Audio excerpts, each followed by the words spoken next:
Magandang araw mga kabayan. Ngayon ay nandito kami sa ika-4 na tour sa Maritime. At ay papakita ko sa inyo kung ano naman ang aming pupuntahan. Una dito sa Peggy's Cove. Ayan, papakita ko sa kanya.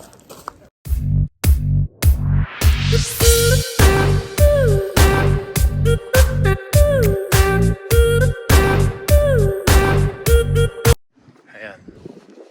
Ito yung Peggy's Cove. Ito yung sasalita nila dito. English, Friends. Ayan. So ito yung view. Pupuntahan natin isa-isa. Ayan.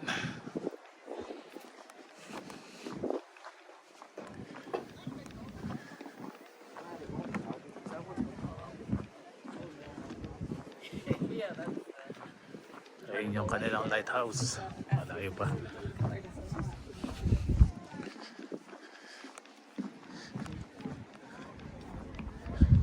Oh, may security pa. Pumatay may security. Oh, that has occurred here.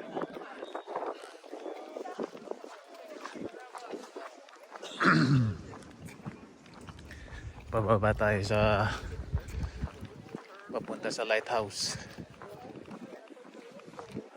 Sa ngayon ay 12 degrees dito. Medyo malamig pero mainit naman. Suot ko lang, ito lang.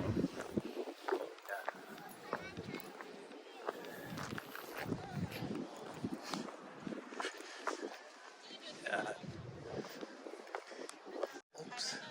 Kaya tayo dito sa upuan.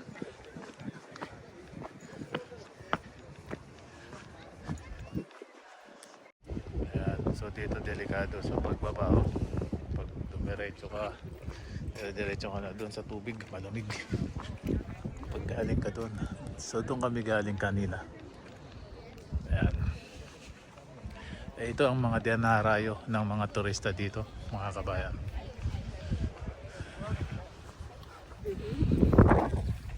So ibig sabihin pala, turista na rin tayo.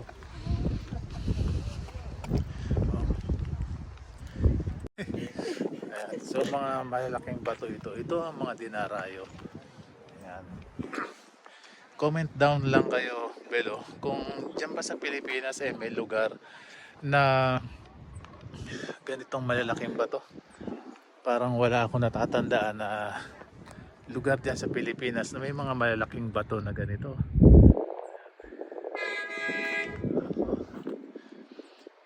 Hindi kakapiraso lang, malaki talaga. Ganda, no? Tapos ang gilid dagat na. Yan.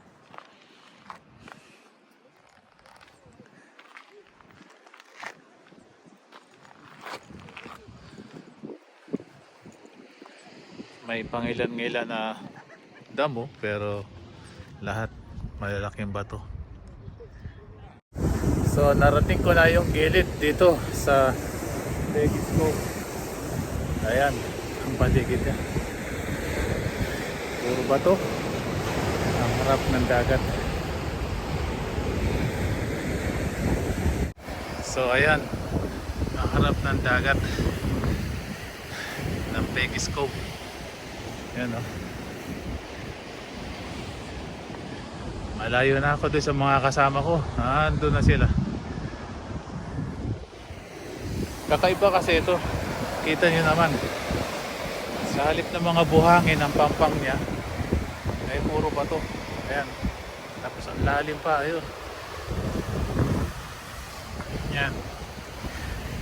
Kaya sulit naman itong aming lakad na ito. Dahil hindi namin makikita ang lugar na ito kung hindi kami nagpunta sa lugar na ito at sumama sa tour na 5 days. Sulit po mga kabayan.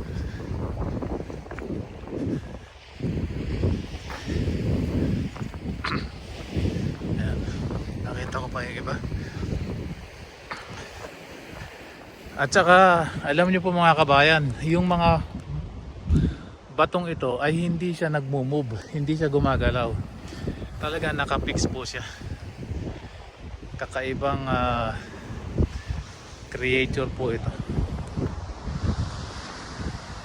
The best po. Yeah.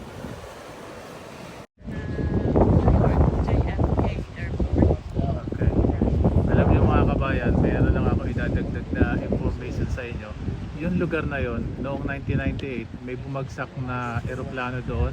Swiss Air daw po. At 229 ang namatay daw po doon. At galing New York. Ang mga pasahero po noon ay may mga scientist pa, galing daw yun ng France. At ayun, gusto ko lang idagdag na informasyon dito sa amin.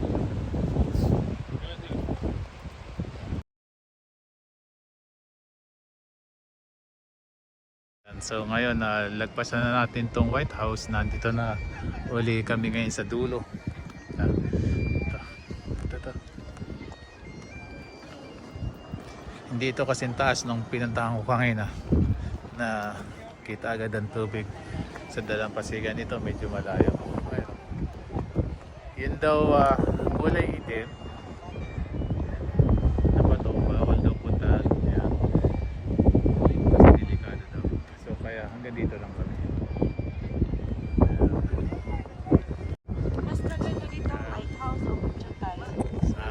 Okay. So meron din security dito na nagbabantay para sa kaligtasan ng mga turista ditong namamasyal.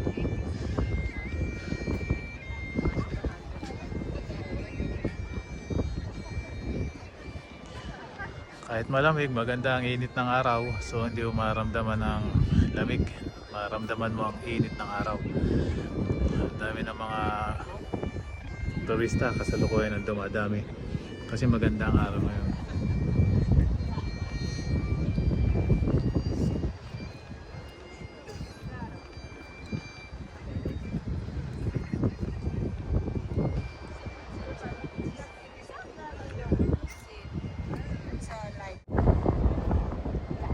Ganda ng alon. Hindi ko lang alam kung pwedeng malikot yan kung malalim. Siguro malalim kasi ito yan.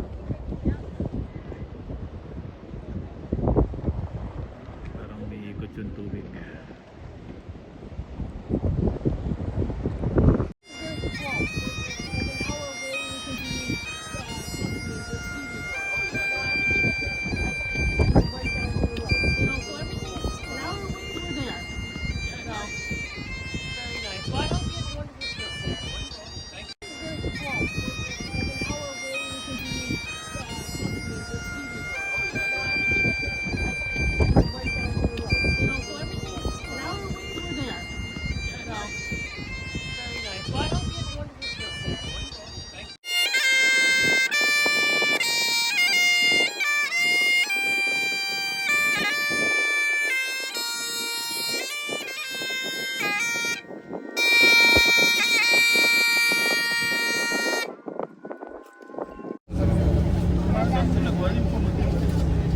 كله مرنج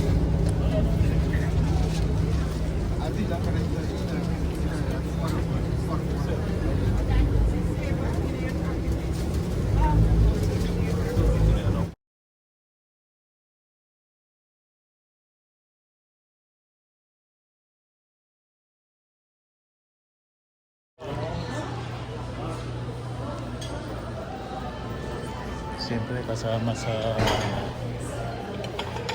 tour yung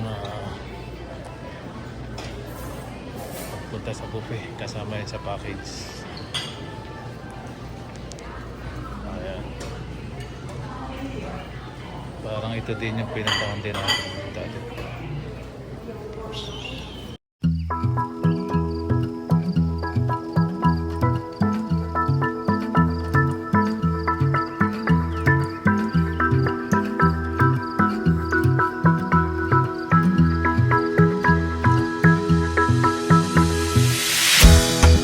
bus, we go straight, and at the end of the road, make a U-turn. We make a U-turn, and when we come back, we stop the bus. We will stop the bus at the halfway, and then we will shut the engine down. We shut down the engine, okay, and then you will see the bus will roll uphill. Donc, 那么等一下呢，我们会。 Yeah. Oh. Walang Indian.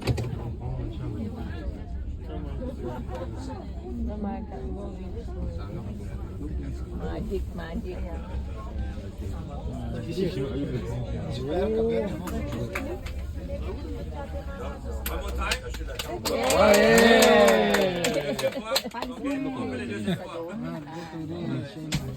Une descente, une descente.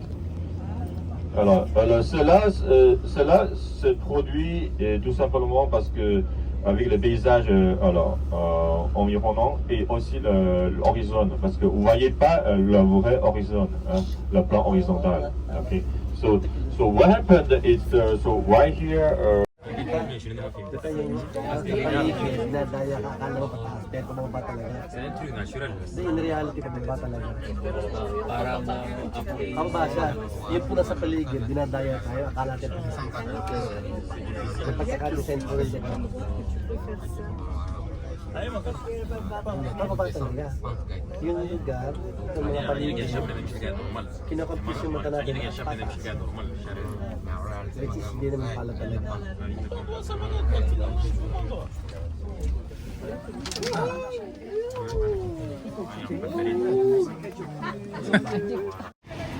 So nandito kami ngayon sa lugar na tinatawag na Magic Hill. Ang Magic Hill ay yung bus maghihinto siya sa gitna, tapos papatayin yung motor ng bus, tapos mag-aandar siya pataas. So titingnan namin yan kung how it works, kung totoo nga daw to. Yun daw ay base lang sa imahinasyon. So may explanation daw po dyan. Lalakad tayo o hindi? Ewan natin, titingnan nga natin kung tayo ay hahatakin pataas sa bundok habang naglalakad. Ayan. Sunod lang tayo sa tourist guide at siya ang magpapaliwanag.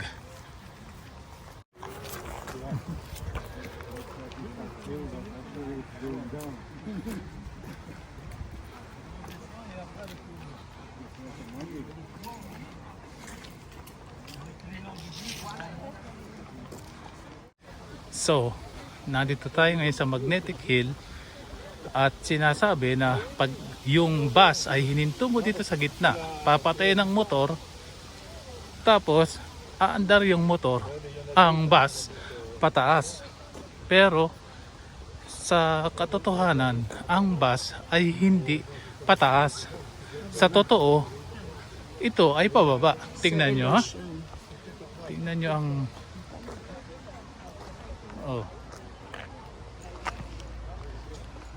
nandun ang taas. So parang ilusyon nyo lang daw yun. Sa totoo, pababa talaga. Ayan, sinasabi din ng tourist guide, pababa talaga. Pero pag nasa bus ka, feel mo pataas. Ang imahinasyon ay parang because of gravity, hinahatak daw.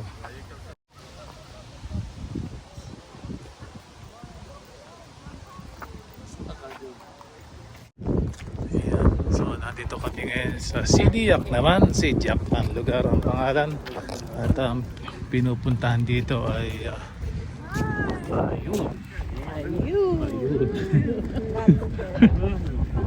Mayroong malaking sculpture ng crabs. Lobster! Lobster pala. Lobster pala. Lobster.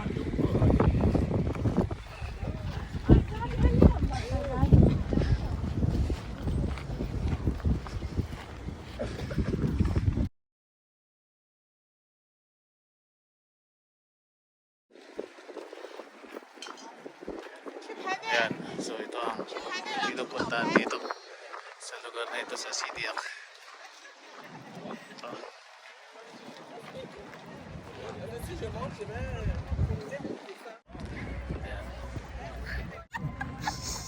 Ito, yung lobster. Ganito kalaki ang lobster. Yan. 12 meters long daw yan.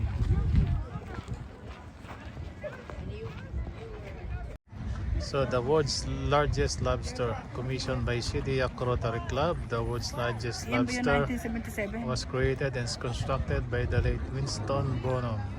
Notable animal sculpture of Penobscope's New Brunswick. The sculpture, which is made of reinforced concrete and steel, measures 10.7 meters in length and 5 meters in height, and took 3 years to complete. This masterpiece weighs 50 meters tons and rests on 32 metric ton pedestal. A sculpture unveiled June 30, 1990.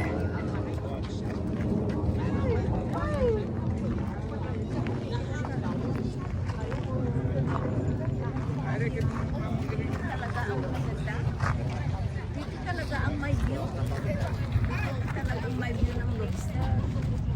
So pagkagaling doon sa malaking sculpture ng lobster, punta naman tayo dito kung may makikitang souvenir items. Oh, dito oh. Open.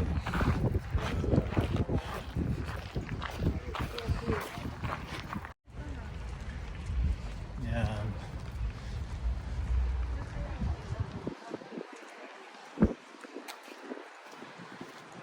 This is the visitor information center.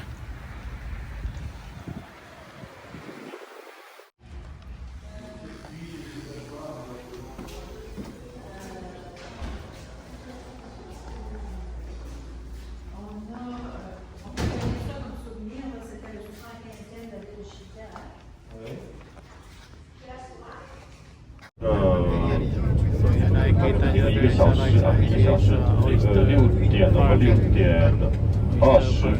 点20分。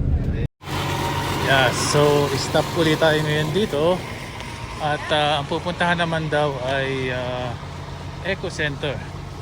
So titingnan natin kung ano ang makikita dito.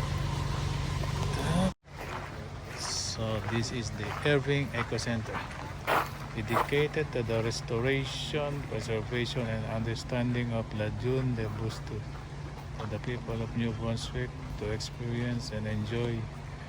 July 1997.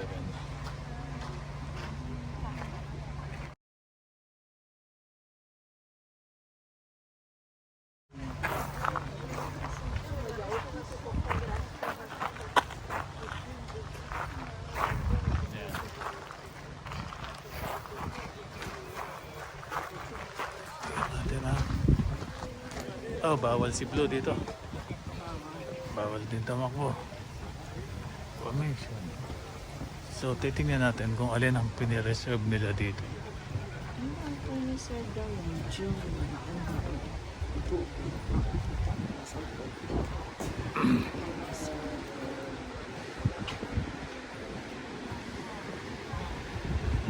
Ayun siguro.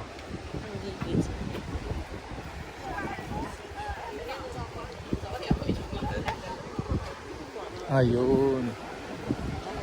Ayun. Yeah.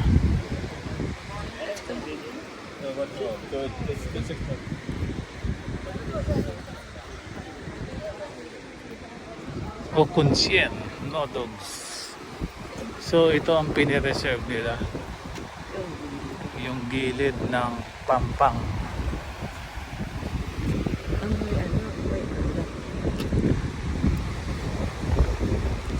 Alam nyo kabayan, kung kayo ay napunta na sa dagat dyan sa Pilipinas, for example sa Samar, ang amoy ay parang naglalakad kayo sa gilid ng dalampasigan sa dagat ng Samar.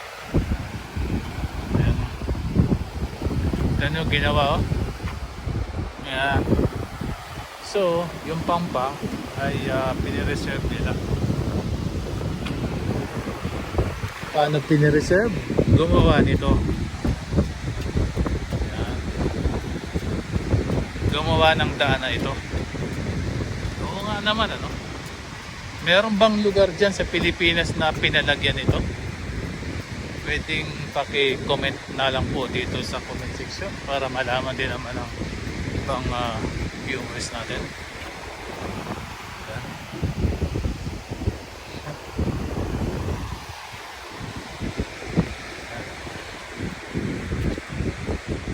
So pinalagyan nila nito.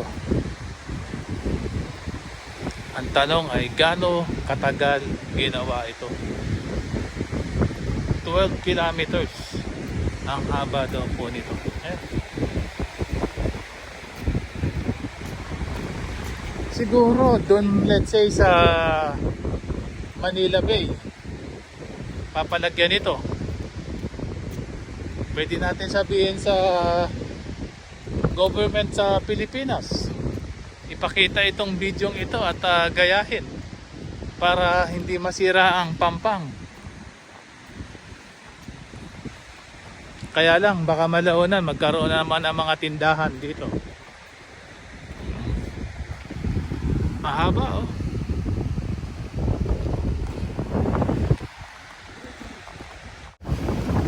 Idadagdag ko pala sa lugar na ito, sa New Brunswick, ang Irving ay parang isang malaking kumpanya dito na halos buong makikita niyo dito sa mga gasolina dito, ang pangalan ay Irving.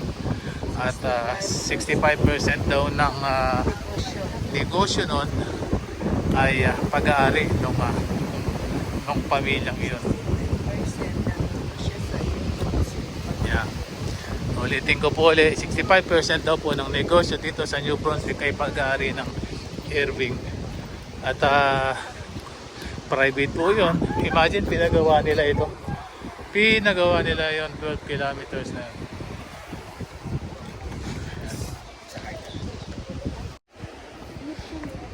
Aakyatayin natin sa taas yung parang observation post nila.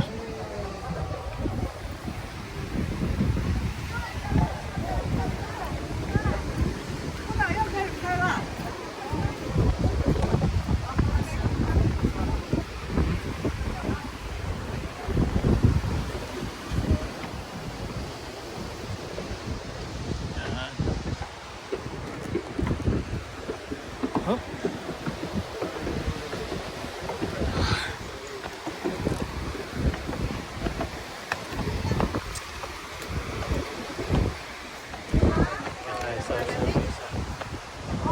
Lamig. Ay, malamig daw, malamig.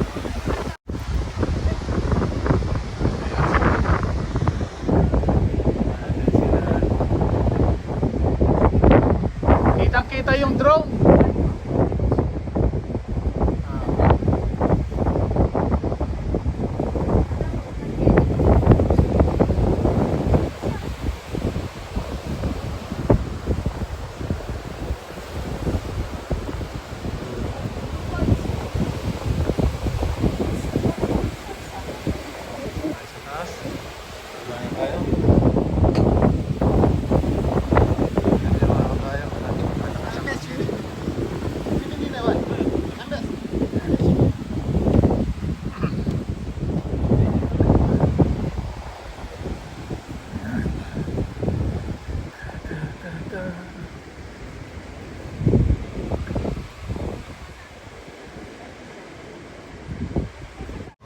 Yan, so dumating ngayon tayo.